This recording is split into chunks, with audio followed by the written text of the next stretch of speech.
ঘুরে যাচ্ছে দেখছো, আমি নিজের দিক থেকে এটা কন্ট্রোল করছি। দেখো এখন ও কিন্তু ছেড়ে দিলে এক জায়গায় থাকবে না, কারণ আমাদের এটা ইন্টেলিজেন্ট না। দেখো ওই যে একদিকে যাইতে আমি কিছু করতেছি, একাধিক চলে আসছে। তখন আমি হলো কি যে বাতাস আসছে ওই দিকে, এই জন্য চলে আসছে। এই জন্য আমি ওকে এয়ার ব্রেক, যদি দেখো কোনো দিকে চলে যাচ্ছে, এইভাবে দিকে চলে যাচ্ছে, হঠাৎ ব্রেক করবো কি তার পিছন দিকে টান দেবো। ওটা ওরকম ইজি না, তোমার হাতে দিলে দেখবে একদিন চলতে হবে। আচ্ছা এখানে দেখো আমরা দেখুন না চাই ওই দিকে যে বলছিল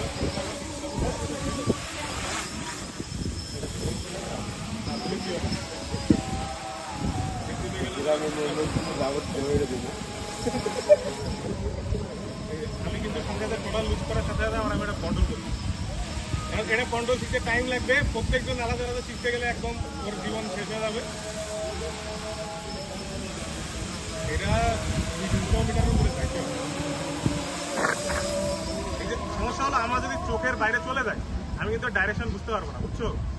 এই জন্য আমি বেশি ধরে নিই না, যে তখন দেখা যাচ্ছে কোন দিক ঘুরে গেছে আমি বুঝতে পারবো না। জিপিএস থাকলে আমি নিতে পারতাম, জিপিএস থাকলে আবার যেখানেই যাক আমি ওরা বললে চলে আসে। দেখো আমি স্মুথলি নিচে নামাচ্ছি, ধরে নামছি, আমি সাথে সাথে আমার উপরে দিকে দিচ্ছি যাতে ওখানে হোল্ড করে। তোমরা করবে নাকি যারা আমি বলি, এই যে এমনে তোলার পরে এমনে পড়বে, হ্যাঁ এমনে পড়বে।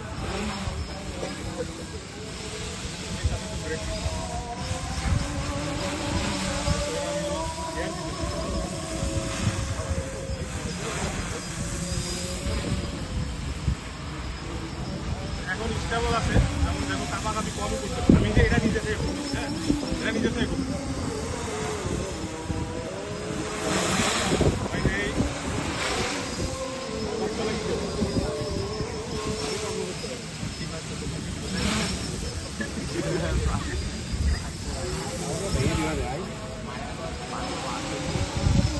আমারও বলা যায় না কোন সময় ওর কাজ কি হয়, তখন দেখবো হুট করে পড়ে গেছে, কোনো টাইম নেই। ওই 2-1 সেকেন্ডে দেখা গেছে, মিলি সেকেন্ডে ঝামেলা করতে সিআইডিতে উঠে গেছে।